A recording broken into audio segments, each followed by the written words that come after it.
Chapter 13, take 5. The fourth planet belonged to a businessman. This man was so much occupied that he did not even raise his head at the little prince's arrival.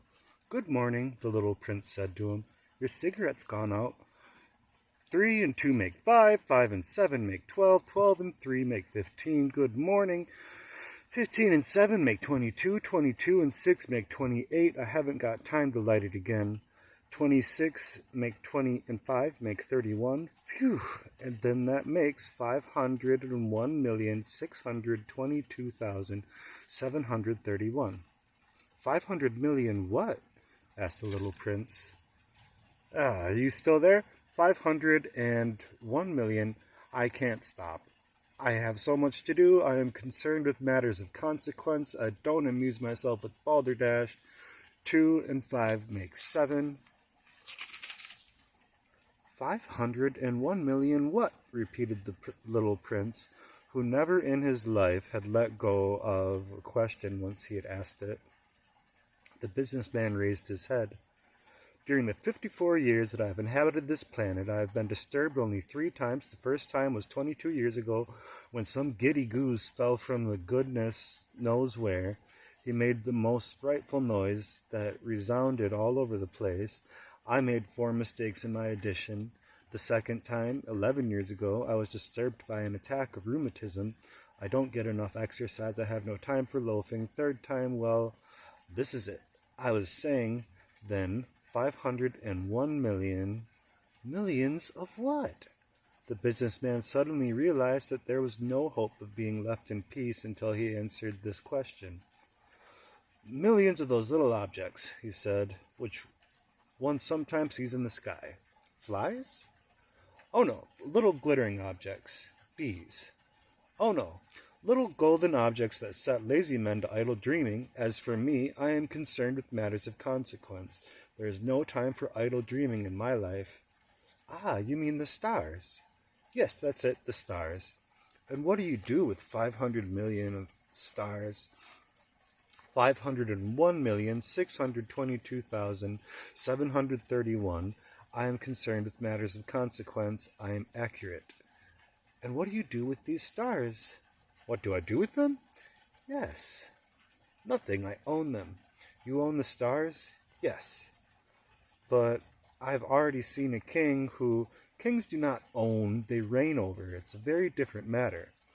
Oh, and what good does it do you to own the stars? It does me the good of making me rich. And what good does it do you to be rich? It makes it possible for me to buy more stars if they are discovered.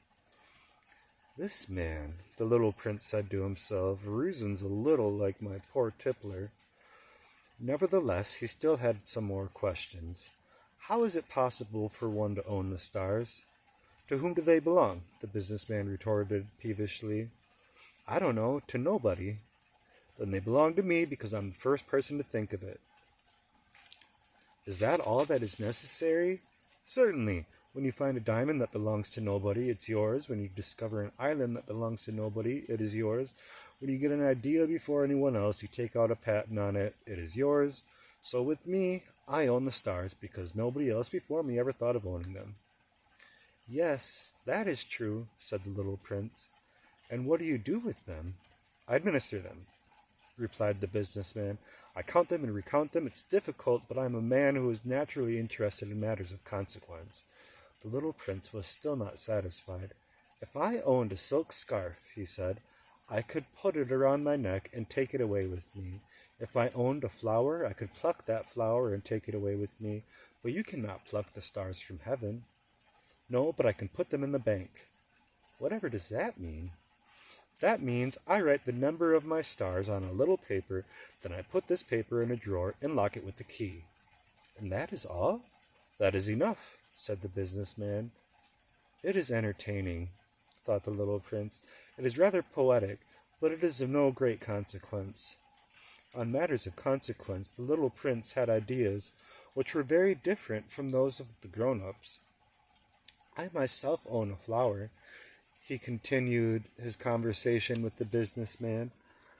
which I water every day. I own 3 volcanoes, which I clean out every week, for I also clean out the one that is extinct, one never knows.